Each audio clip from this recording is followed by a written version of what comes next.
Fondateur de notre matière préférée au lycée, la philosophie, il est également le mentor des premiers philosophes tels que Platon. Bien que petit, il est l'un des plus grands. Socrate est un personnage historique qu'on va te présenter à toute allure.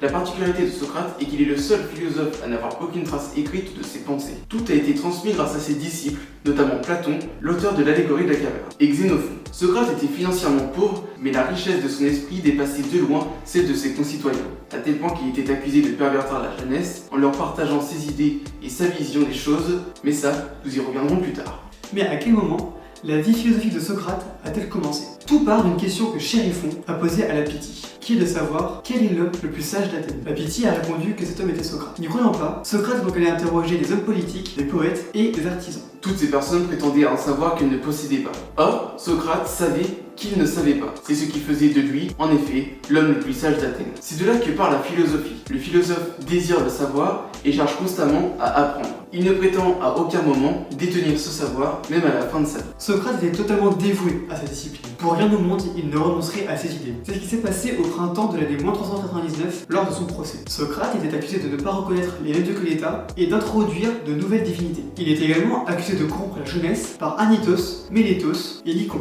Socrate a dû faire face au dilemme suivant, soit renoncer à ses idées, soit mourir. Il a évidemment préféré mourir.